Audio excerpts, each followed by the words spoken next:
राधे राधे भक्तों। किसी नगर में एक धनी व्यापारी रहता था। दूर दूर तक उसका व्यापार फैला हुआ था। नगर के सभी लोग उस व्यापारी का सम्मान करते थे। इतना सब कुछ संपन्न होने के बाद भी वह व्यापारी बहुत दुखी था, क्योंकि उसका कोई पुत्र नहीं था, जिस कारण अपने मृत्यु के पश्चात के उत्तराधिकारी की चिंता उसे हमेशा सताती रहती थी। पुत्र प्राप्ति की इच्छा से व्यापारी प्रत्येक सोमवार भगवान शिव की व्रत पूजा किया करता था और शाम के समय शिव मंदिर में जाकर शिव जी के सामने घी का दीपक जलाया करता था। उसकी भक्ति देखकर माँ पार्वती प्रसन्न हो गई और भगवान शिव से उस व्यापारी की मनोकामना पूर्ण करने का निवेदन किया। भगवान शिव बोले, इस संसार में सबको उसके कर्म के अनुसार फल की प्राप्ति होती है। जो प्राणी जैसा कर्म करते हैं उन्हें वैसा ही फल प्राप्त होता है। शिवजी द्वारा समझाने के बावजूद माँ पार्वती नहीं मानी और उस व्यापारी की मनोकामना पूर्ति हेतु वे शिवजी से बार बार अनुरोध करती रही। अंततः माता के आग्रह को देखकर भगवान भोलेनाथ को उस व्यापारी को पुत्र प्राप्ति का वरदान देना पड़ा। वरदान देने के पश्चात भोलेनाथ माँ पार्वती से बोले, आपके आग्रह पर मैंने पुत्र प्राप्ति का वरदान तो दे दिया, परंतु इसका पुत्र यह 16 वर्ष से अधिक समय तक जीवित नहीं रहेगा। उसी रात भगवान शिव उस व्यापारी के स्वप्न में आए और उसे पुत्र प्राप्ति का वरदान दिया और उसके पुत्र के 16 वर्ष तक जीवित रहने की भी बात बताई। भगवान के वरदान से व्यापारी को खुशी तो हुई, लेकिन पुत्र की अल्पायु की चिंता ने उसकी खुशी को नष्ट कर दिया। व्यापारी पहले की तरह सोमवार के दिन भगवान शिव का विधिवत व्रत करता रहा। कुछ महीने के बाद उसके घर एक अति सुंदर बालक ने जन्म लिया और घर में खुशियां ही खुशियां भर गई।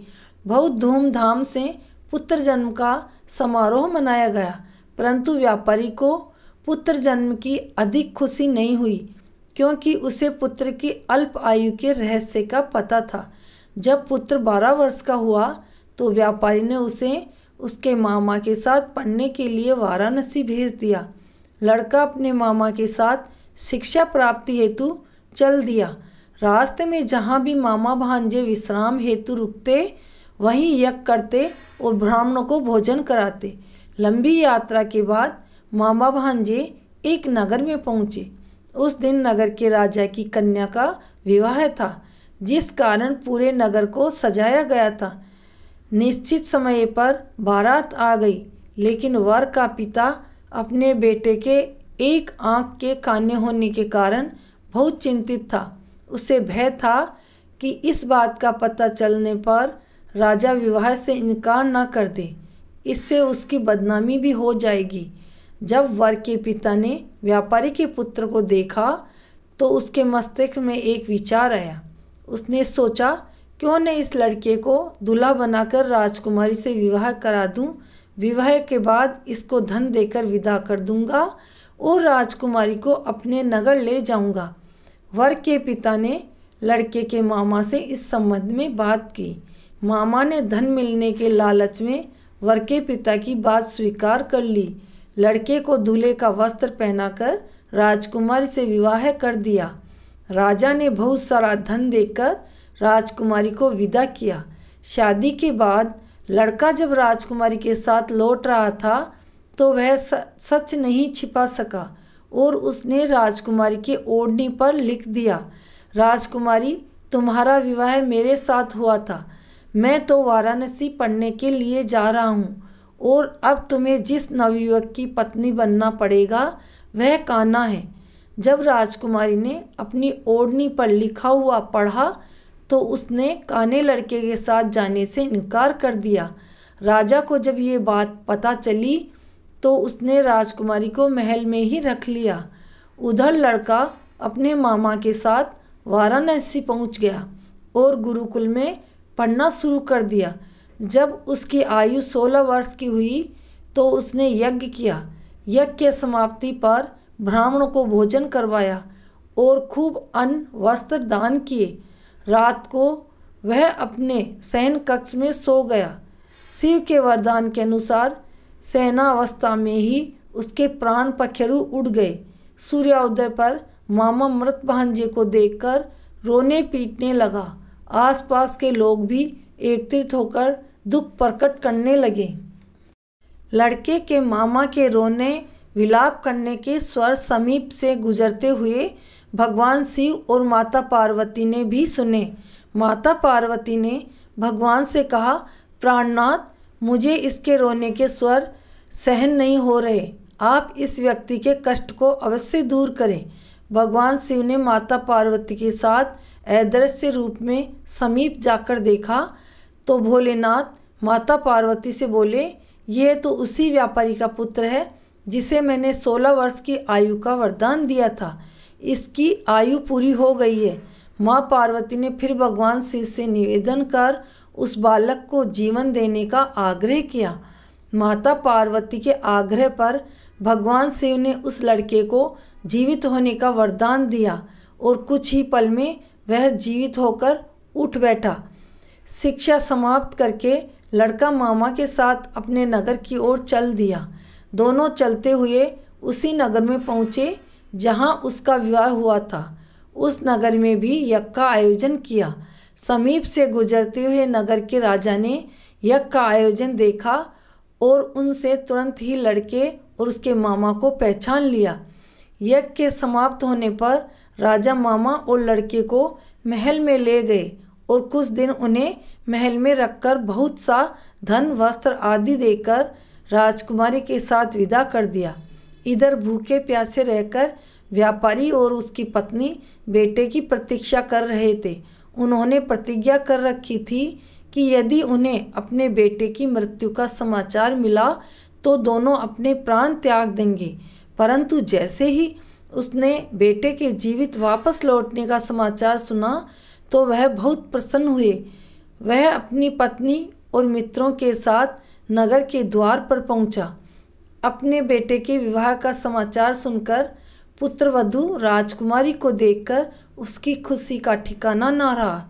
उसी रात भगवान शिव ने व्यापारी के स्वप्न में आकर कहा, हे श्रेष्ठी, मैंने तेरे सोमवार के व्रत करने और व्रत कथा सुनने से प्रसन्न होकर तेरे पुत्र को लंबी आयु प्रदान की है।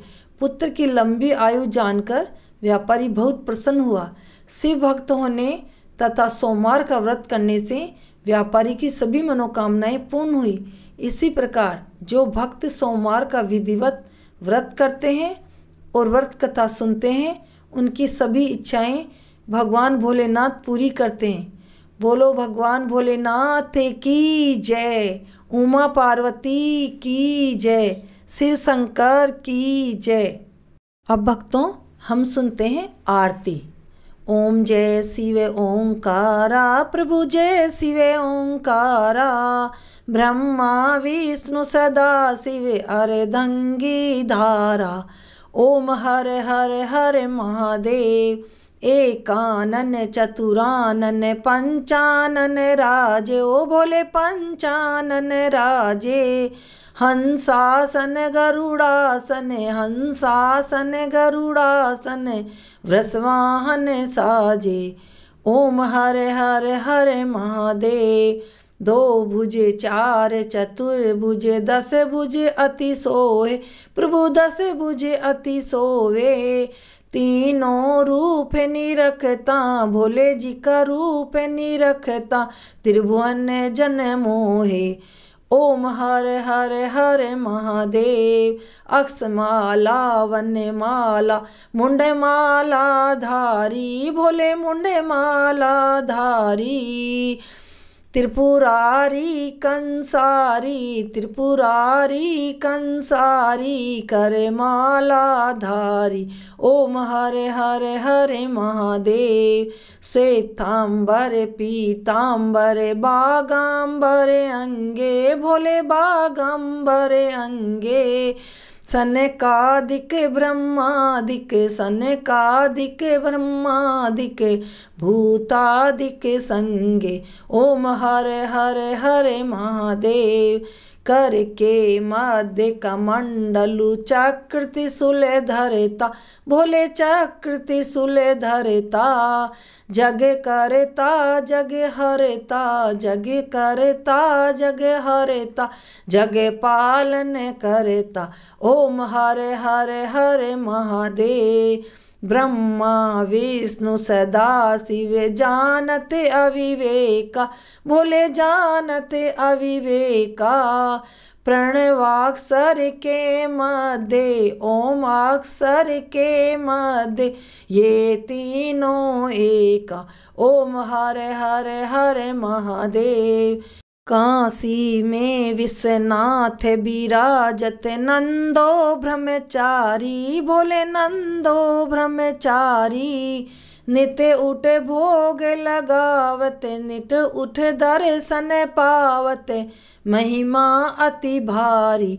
ओम हरे हरे हरे महादेव। श्री त्रिगुण स्वामी जी की आरती जो कोई नर गावे, भोले जो कोई जन गावे। कहते शिवानंद स्वामी, कहते भोलानंद स्वामी, मन वांछित फल पावे। ओम हरे हरे हरे महादेव। ओम जय शिव ओंकारा, प्रभु जय शिव ओंकारा। ब्रह्मा विष्णु सदा शिव, भोले भोलेनाथ महाशिव, अर्धंगी धारा। ओम हरे हरे हरे महादेव। बोलो महादेव पार्वती की जय।